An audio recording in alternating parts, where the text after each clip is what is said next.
ஏடிஎம்கே அவங்க இடைக்கால பட்ஜெட் தாக்கல் பண்ணிட்டு போயிருக்காங்க. அப்போ வந்து 34,181 கோடி ரூபாய்ன்னு சொல்லிட்டு போயிருக்காங்க.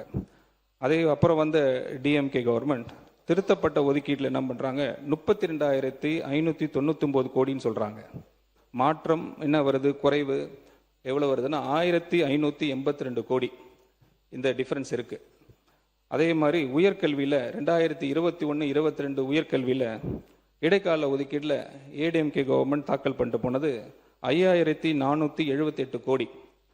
அதே திருத்தப்பட்ட ஒதுக்கீட்டில் 5,369 கோடி. எவ்வளோ டிஃப்ரென்ஸ் வருதுன்னா, திருத்தப்பட்ட ஒதுக்கீட்டில் 109 கோடி. அதாவது 2021ஆம் ஆண்டு பதவியேற்ற அரசு தனது முதல் திருத்தப்பட்ட நிதிநிலை அறிக்கையில் 2021-22 பள்ளி கல்விக்கான ஒதுக்கீட்டை 1,582 கோடி ரூபாய் அளவுக்கும், உயர்கல்விக்கான ஒதுக்கீட்டை 180 கோடி ரூபாய் அளவுக்கும் குறைத்தது. அப்போது அது யதார்த்தமான மதிப்பீடு என்று விளக்கப்பட்டது. அது கொள்கை அடிப்படை இப்போது பயன்படுத்தப்பட்டுள்ளது. அதே கொள்கை அடிப்படையை இப்போதும் பயன்படுத்தப்பட்டுள்ளது. ஆனால் இம்முறை குறைப்பு உண்மை செலவினத்தை மேலே நிற்கிறது என்பது கூடுதல் சிறப்பு அம்சம்.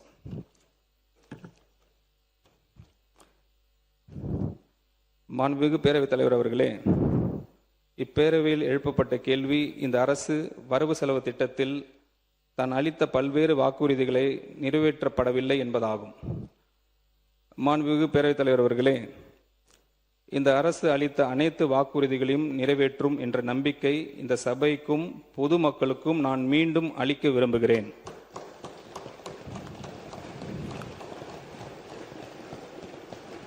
பெருந்தலைவர் காமராஜர் காலை உணவு திட்டம், 200 யூனிட் இலவச மின்சாரம், தாய் மாமன் தங்க மோதிரம் திட்டம், அண்ணன் சீர் திட்டம் மற்றும் பிற முன்முயற்சிகளை நாங்கள் ஏற்கனவே நடைமுறைப்படுத்தி உள்ளோம்.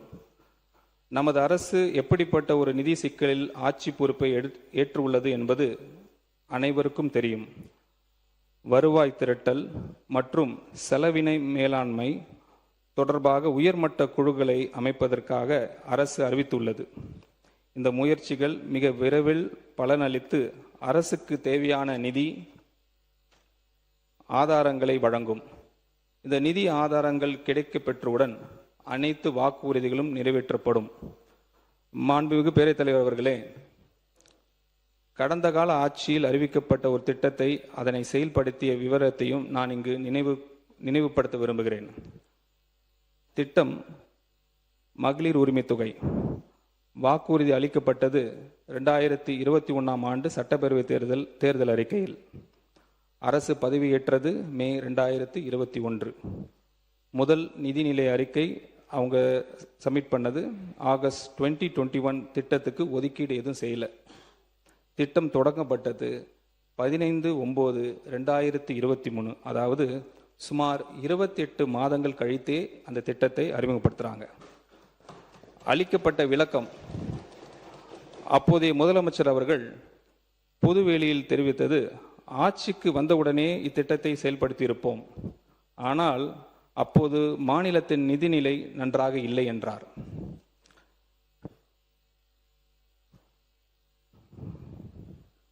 மாண்புமிகு பேரவைத் தலைவர் அவர்களே, இப்பேரவையில் எழுப்பப்பட்ட கேள்வி திட்டங்களின் அடிப்படை தன்மையில் எந்த மாற்றமும் இல்லாமல் அவற்றின் பெயர்கள் மட்டும் மாற்றப்பட்டுள்ளன என்பதாகும்.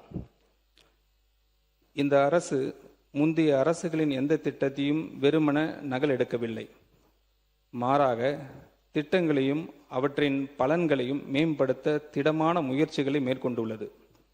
உதாரணமாக, வெற்றி வீடு திட்டத்தின் கீழ் முந்தைய அரசு வழங்கிய 3.1 லட்சம் ரூபாயிலிருந்து வீடு ஒன்றுக்கான அலகு தொகை 5 லட்சம் ரூபாயாக உயர்த்தப்பட்டுள்ளது.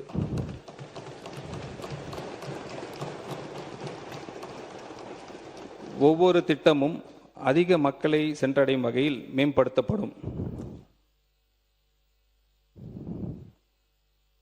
மாண்புமிகு பேரவைத் தலைவர் அவர்களே, இப்பேரவையில் எழுப்பப்பட்ட கேள்வி மூலதன செலவினம் தொடர்பானது. ஐபியில் ஏற்கனவே வழங்கப்பட்டதை விட மூலதன செலவினத்திற்கான ஒதுக்கீடு ஏன் குறைவாக இருந்தது? முந்தைய அரசு மூலதன செலவினத்தின் நியூமெரிக்கல் வேல்யூஸ் மட்டுமே பார்த்தது. தளத்தில் ஆன் கிரவுண்ட் உருவாக்கப்பட்ட மூலதன செலவினத்தின் உண்மையை மதிப்பை ஆக்சுவல் வேல்யூஸ் அல்ல. தயாரிக்கப்பட்ட மதிப்பீடுகள் அதிகமாக மதிப்பிடப்பட்டன என்பதும், டெண்டர்களை உறுதி செய்வதில் ப்ரீ டிட்டர்மினேஷன் மற்றும் கேட்டலைசேஷன் இருந்தது என்பதும், லெட்டர் ஆஃப் அவார்ட் மதிப்பிடப்பட்ட தொகையை விட அதிகமாக இருந்ததும், premium over the estimates prepared and sanction என்பதும் இஸ் அன் ஓப்பன் சீக்ரெட். முந்தைய அரசு டெண்டர் வழங்குவதில் செய்த முறைகேடுகளை ஒவ்வொன்றாக நாங்கள் ஆராய தொடங்கியுள்ளோம். இருக்கு சார், ஆதாரம் இருக்கு, சொல்லிடுறோம்.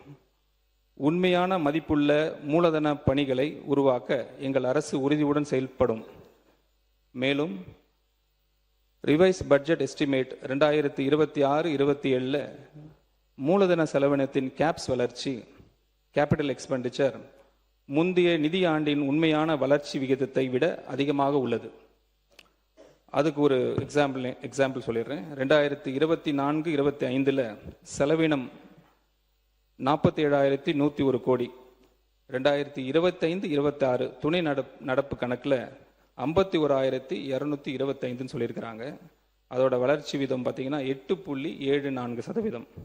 அதே ரிவைஸ் பட்ஜெட்டில் 2026-27 நாங்கள் இப்போ சப்மிட் பண்ணதில் 56,985 கோடி, அதாவது கிட்டத்தட்ட 11.25% கிட்டத்தட்ட வளர்ச்சி. அது இது தொடர்பாக 2021 ஆட்சி மாற்றம் ஏற்பட்ட சூழ்நிலையில் நடந்த நிகழ்வுகளையும் ஒப்பிட்டு நினைவு கூற விரும்புகிறேன். பதவி விலகிய அரசு 2021-22 ஆண்டிற்கான இடைக்கால வரவு செலவு திட்ட மதிப்பீடை பிப்ரவரி 2021 சட்டமன்றத்தில் தாக்கல் செய்தது. அந்த மதிப்பில் மொத்த வருவாய் செலவினம் 2,60,409 கோடி ரூபாயாகவும், மூலதன செலவினம் 43,170 கோடி ரூபாயாகவும், வருவாய் பற்றாக்குறை 41,417 ரூபாயாகவும் மதிப்பிடப்பட்டிருந்தது. ஆனால் புதிதாக பொறுப்பேற்ற அரசு 13/8/2021 அன்று சட்டமன்றத்தில் தாக்கல் செய்த திருத்த வரவு செலவு திட்ட மதிப்பீடு 2021-22 ரிவைஸ் பட்ஜெட் எஸ்டிமேட் 21-22 மேற்படி ஐபியில் புள்ளி விவரங்களிலிருந்து பல தலைப்புகளிலும் கணிசமாக மறுமதிப்பீடு செய்திருந்தது.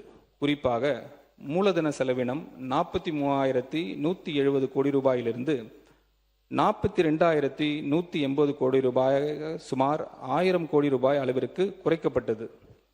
வருவாய் பற்றாக்குறை 41,417 கோடி ரூபாயிலிருந்து 58,692 கோடி ரூபாய் உயர்த்தப்பட்டது. எனவே துறைவாரியான மதிப்பீடுகளை உயர்த்துவதும் குறைப்பதும் நிகழ்கால செலவினத்தை பொறுத்தே உள்ளது என்பது தெரிவித்துக் கொள்கிறேன்.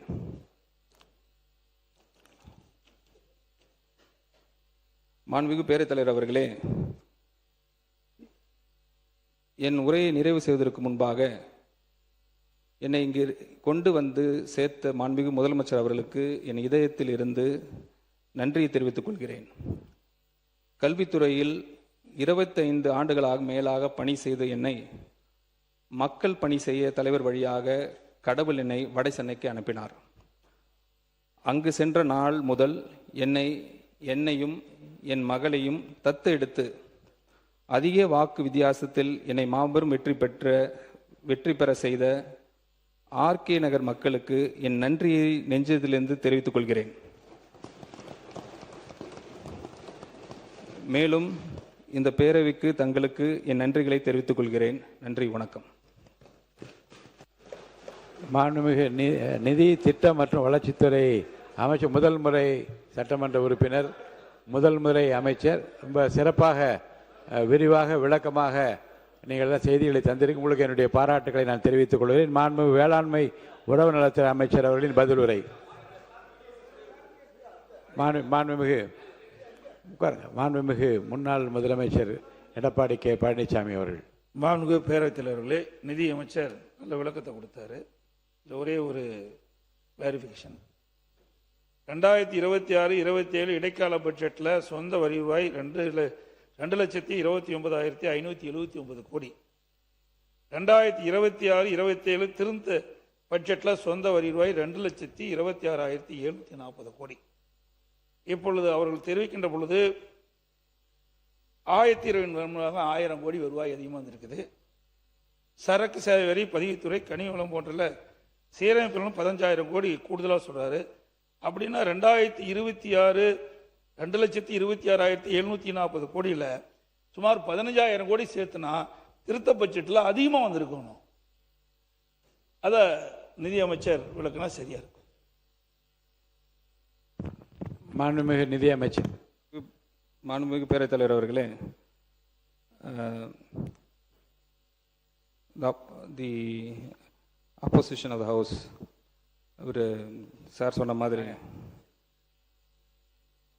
சப்ளிமெண்ட்ரி அக்கௌண்ட் எடுத்து பாருங்க. 2025-26 ஆக்சுவல்ஸில் எஸ்ஓடிஆர் மட்டும் நான் சொல்கிறேன், 1,92,493. ஆனால் அவங்க இன்ட்ரீம் பட்ஜெட்டில் 2026-27 டிஎம்கே கவர்மெண்ட் தாக்கல் பண்ணிட்டு போனது 2,29,579. நார்மலாக 8% 7% இருந்த வளர்ச்சி லாஸ்ட் 2 இயர்ஸ் இவங்க ஒரே ஹைக்காக 19% போட்டு போயிருந்தாங்க. 19% அது ஹைலி நாட் பாசிபிள், அப்படி வர வாய்ப்பே இல்லை. ஆனால் நாங்கள் என்ன பண்ணியிருக்கிறோம், எங்களோட ப்ரொஜெக்டட் ரெவென்யூவில் இப்போ தாக்கல் பண்ண இன்ட்ரீம் ரிவைஸ் பட்ஜெட்டில் 11% ஆவரேஜாக பிஸ்னஸ் ஆஸ் யூஷுவல்னு சொல்லிட்டு நாங்கள் போட்டிருக்கோம். 11.7. அந்த அடிப்படையில் 2,14,990 கோடி அந்த அளவில் நாங்கள் போட்டிருக்கோம். இதில் நாங்கள் அடிஷ்னல் ரிசோர்ஸஸ்க்கு நாங்கள் என்ன பண்ணியிருக்கிறோம், ஒரு 5,000 கோடி ஜிஎஸ்டிலையும், இந்த 5,000 கோடி ஸ்டாம்ப்ஸ் அண்ட் ரெஜிஸ்ட்ரேஷன்லையும், மற்றும் 1,500 கோடி எக்ஸைஸ் டியூட்டிலையும், ப்ளஸ் மோட்டர் வெஹிக்கிள் டேக்ஸில் ஒரு 750 கோடியும் நாங்கள் அடிஷன் பண்ணியிருக்கிறோம். அப்போது 11,750 crore அடிஷனல் நாங்கள் கெயின் பண்ணியிருக்கோம் இந்த லாஸ்ட் 60 டேஸில். Thanks to the honourable chief minister இந்த முயற்சிகள் எடுத்ததுக்கு. அது அடிப்படையில் தான் நாங்கள் 2,26,740 சொல்கிறோம், வேற ஒன்றும் இல்லை. இன்னும் நிறைய விஷயங்கள் இருக்கு, நிறைய டிஸ்கஷன் நான் சொல்ல விருப்பப்படுறேன். டைம் இருந்தால் சொல்கிறேன் சார். மாண்புமிகு அமைச்சர். பேரவை தலைவர் அவர்களே, மாண்புமிகு நிதியமைச்சர் அவர்கள் பேசுகிற போது, போன வருஷத்தில் நீங்கள் ஆக்சுவல் எக்ஸ்பெண்டிச்சர் இதை வச்சிங்க, இதை வச்சு தான் நாங்கள் எங்களோட இதை கொண்டு வந்திருக்கோம்னு ஒரு இதை சொல்கிறாங்க. நீங்கள் எக்ஸ்பெண்டிச்சர் கம்மியாக இருக்கிறதுக்கு பல காரணங்கள் இருக்கலாம். பொதுவாகவே பட்ஜெட் நடைமுறைகளை நாம் அனைவரும் நன்றாக அறிவோம். ஒரு பட்ஜெட்டில் நம்ம இது இந்த வருஷத்துக்கு இது எஸ்டிமேட்டாக இருக்கலாம் என்று ஒரு காரணம் வரும். ஆனால் நடைமுறையில் அந்த பட்ஜெட்டில் வருகிற போது பல்வேறு காரணங்களால் அந்த திட்டத்திற்கான நிதி முழுமையாக செயல்படுத்த முடியாத ஒரு சூழ்நிலை ஏற்படக்கூடும். உதாரணத்துக்கு கேபிட்டல் எக்ஸ்பெண்டிச்சரை கூட சொன்னார். கேபிட்டல் எக்ஸ்பெண்டிச்சர் நீங்கள் இதை விட பண்ணலேன்னு ஒரு வருஷத்தில் திராவிட முன்னேற்ற கழக ஆட்சி இருக்கும்போது பார்த்தீங்கன்னா தொடர்ச்சியாக நேஷனல் கெலாமிட்டி மாதிரி பல்வேறு இயற்கை இடர்பாடுக்கான சூழ்நிலைகள் தொடர்ச்சியாக வந்தது. சென்னை பெருவெள்ளம் வந்தது, அதே போல் தென் மாவட்டங்களில் பெருவெள்ளம் வந்தது. அப்போ கேபிட்டல் எக்ஸ்பெண்டிச்சர் பண்ணக்கூடிய சூழ்நிலைகளில் நம்ம பெரிய அளவில் நம்ம எக்ஸ்பெண்ட் பண்ண முடியாத ஒரு நிலை வரும். அப்படி வருகிற போது அந்த தொகையானது அப்போ நம்ம அந்த இதில் பட்ஜெட் ப்ரொவிஷன் வர. உதாரணத்துக்கு பள்ளி கல்வித்துறை நீங்கள் எடுத்துட்டிங்கன்னா டீச்சர்ஸ் அப்பாயின்மெண்ட்டுக்காக நீங்களே சொன்னீங்க ஊதியத்திற்கான தொகைகள் ஒருவேளை எக்ஸ்பெண்ட் பண்ண முடியாமல் இருக்கலாம். டீச்சர் நம்ம ரெக்ரூட்மெண்ட் இந்த வருஷத்துக்கு இத்தனை பேர் நம்ம எடுக்கலாம்னு நம்ம பார்த்துருப்போம், அதற்கான தொகை ஒதுக்கியிருப்போம். ஆனால் அந்த வருஷத்தில் ஒரு கோர்ட்டு கேஸோ அல்லது வேறு ஏதோ ஒரு பிரச்சனையினால அந்த ரெக்ரூட்மெண்ட் அன்னைக்கு நடந்திருக்காது, எக்ஸ்பெண்ட் பண்ணியிருக்க மாட்டோம். ஆனால் அதன் காரணமாகவே அடுத்த வருஷம் அந்த ரெக்ரூட்மெண்ட் வராது என்பதற்கு கிடையாது. ஸோ நம்ம அங்கே ஒரு ப்ரொவிஷன் கொடுத்தாலுடைய நீங்கள் ஆக்சுவல் எக்ஸ்பெண்டிச்சரை மட்டும்தான் எடுத்துக்கொண்டு நீங்கள் ஃபர்தர் எஸ்டிமேட் நீங்கள் செய்வீர் என்று சொன்னால், நீங்கள் ரிவைஸ்ட் எஸ்டிமேட்டுக்கு போவேன் அல்லது அடுத்த வருஷத்துக்கான பட்ஜெட் எஸ்டிமேட்டுக்கு போவேன் என்று சொன்னால் அது ஒரு சரியான பிரதிபலிப்பாக உங்களுடைய திட்டமிடலுக்கு அமையாது என்பதை ஒன்று நான் உங்களுக்கு சொல்லிக்கொள்ள கடமைப்பட்டிருக்கேன். எஸ்ஓடிஆரில் நீங்கள் நான் கொண்டு சொன்னீங்க, நீங்கள் 229 வந்ததுன்னா கடந்த வருடம் நமக்கு வந்ததில் டிப்பு காரணம் என்ன? ஜிஎஸ்டியில் அவங்க ரேஷனலைசேஷன் கொண்டு வந்தாங்க. திடீரென்று ஜிஎஸ்டியிற்கான வரி விகிதங்கள் குறைக்கப்பட்ட போது நமக்கு கிடைக்க வேண்டிய அந்த வரி வருமானங்கள் அதில் நமக்கு குறைவாக வர வேண்டிய சூழ்நிலை வந்தது. ஆனால் அந்த பாயின்ஸ் இந்த வருஷத்துக்கு மேலே நமக்கு வரும் என்று நாம் எதிர்பார்க்கிறோம். எனவே தான் நாம் என்ன பார்க்கிறோம், இந்த வருஷம் அதிலிருந்து அதிகமான வணிக வரியிலிருந்து நமக்கு ஒரு கூடுதலான தொகை வரும் என்று நாம் அதற்காக பதிலாக எஸ்டிமேட் செய்கிறோமே ஒழிய நீங்கள் சொல்வதை போல இது ஒரு அன்ரியலிஸ்டிக் எஸ்டிமேட் என்னன்னு நம்ம ஒரு அம்பிஷியஸாக கூட நீங்கள் வைத்துக் கொள்ளலாம். But need not necessarily B a unrealistic estimate என்பதை நான் உங்களிடத்தில் தெரிவித்துக் கொள்ள விரும்புகிறேன். இன்னொன்று, நீங்கள் நேற்று பேசுகிற போது, முந்தா நாள் நம்முடைய மாண்புமிகு நிதியமைச்சர் அவர்கள் பேசுகிற போது ஒன்று சொன்னாங்க. இந்த 60-70 நாட்களுக்குள்ளாக நாங்கள் கவர்மெண்ட் ட்ரெஷரிக்கு 15,000 கோடி ரூபாய் கவர்மெண்ட் ட்ரெஷரிக்கு நாங்கள் கொண்டு வந்திருக்கிறோம் என்று ஒரு கருத்தை அவர்கள் சொன்னார்கள். நான் அவரிடத்தில் கேட்க வரும்போது, இந்த 3 மாத காலத்திற்குள்ளாகவே அரசாங்க கஜானாவில் 15,000 கோடி உங்களுக்கு வந்திருக்கிறது, இந்த பணம் உங்களுடைய கஜானாவுக்கு வந்திருக்கிறது என்றால் அந்த விவரத்தை எதன் வாயிலாக வந்திருக்கிறது, நேரடியாக உங்களுக்கு ரியலைசேஷன் வந்திருக்கிறதா? ஏன்னா அந்த 3 மாசத்துல உங்களுக்கு 15,000 கோடி வருவதாக நீங்கள் சொல்லியிருக்கிறீர்கள். இன்னும் கூட சொல்ல வேண்டும் என்றால், உங்களுடைய திட்டங்களுக்கு நீங்கள் வரக்கூடிய நிதி என்பது இந்த அரசாங்கத்தினுடைய எஃபோர்ட்ஸ்னால வரல.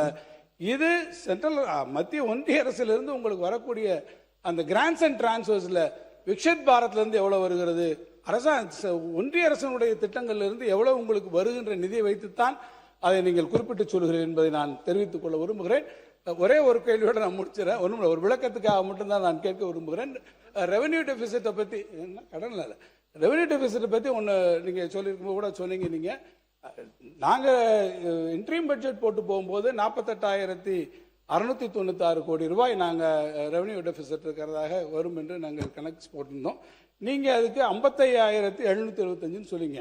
நாங்கள் 48,696 கோடி என்று நாங்கள் அந்த ரெவென்யூ டெபிசிட் வருகிற போது, இந்த ஓய்வூதிய திட்டம் டாப்ஸுக்காக இருக்கக்கூடிய அந்த 11,000 கோடியை நாங்கள் கணக்கில் எடுத்துக்கொண்ட பிறகு அதற்கு 48,696, நீங்கள் அந்த 11,000 கோடியும் இன்றைக்கு கன்வீனியன்ட்டாக அதிலிருந்து எடுத்திருக்கிறீர்கள்.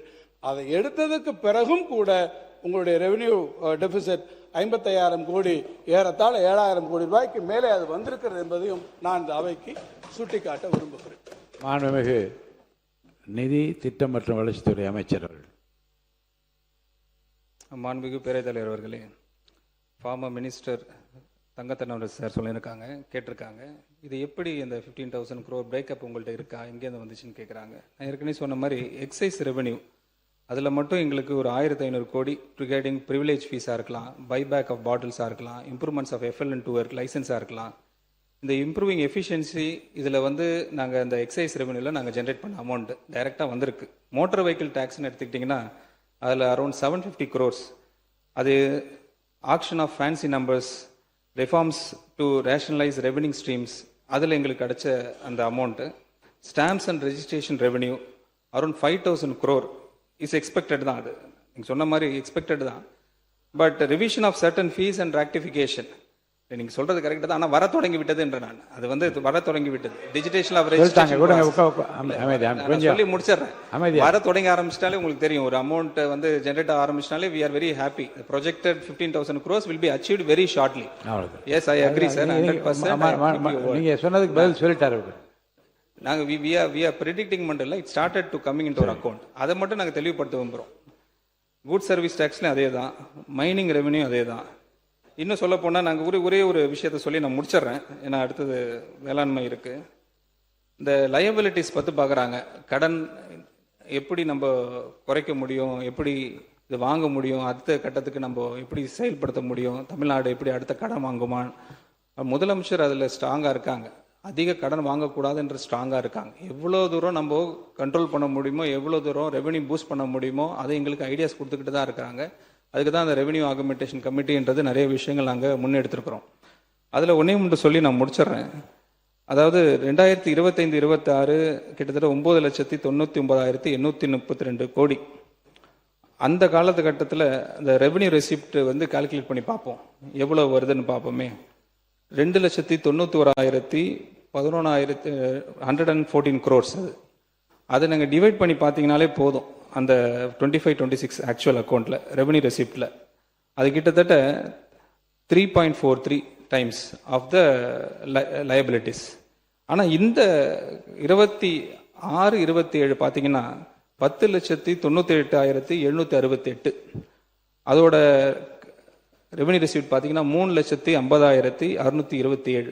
அதை டிவைட் பண்ணி பார்த்தீங்கன்னா 3.14 தான். அப்போ 3.14, 3.43. So we are in the confident state. Next ஸ்டேஜுக்கு நாங்கள் போகக்கூடிய நம்பிக்கை எங்களுக்கு வந்துடுச்சு. அதை தான் நான் சொல்கிறேன், ப்ராக்ரஸ் ஆகிட்டு இருக்கு because of the effort of the government. அதேமாதிரி டெப்ட் டு ஜிஎஸ்டிபியும் அதே தான் டெப்ட் டு ஜிஎஸ்டிபியும். அதில் பார்த்தீங்கன்னா 28% காட்டுது 2025-26. இப்போ பார்த்தீங்கன்னா 2026-27 27%. So every moment, every steps we are taking are towards progressive state of Tamil Nadu for $1.5 trillion. Thank you. மாண்புமிகு வேளாண்மை உழவு நலத்துறை அமைச்சர் அவர்களின் பதில் உரை. மாண்புமிகு வேளாண்மை உழவு நலத்துறை அமைச்சர் அவர்களின் பதில் உரை. பேசுங்க. உட்காருங்க. போதும் டிஸ்கஷன். சாதாரணமாக பதில் உரை ரொம்ப அதிகமாக டிஸ்கஷன் அலோவ் பண்ணுறது கிடையாது. ஒரு ஹெல்த் டிஸ்கஷனாக இருந்தால் நான் அலோவ் பண்ணேன், போதும்.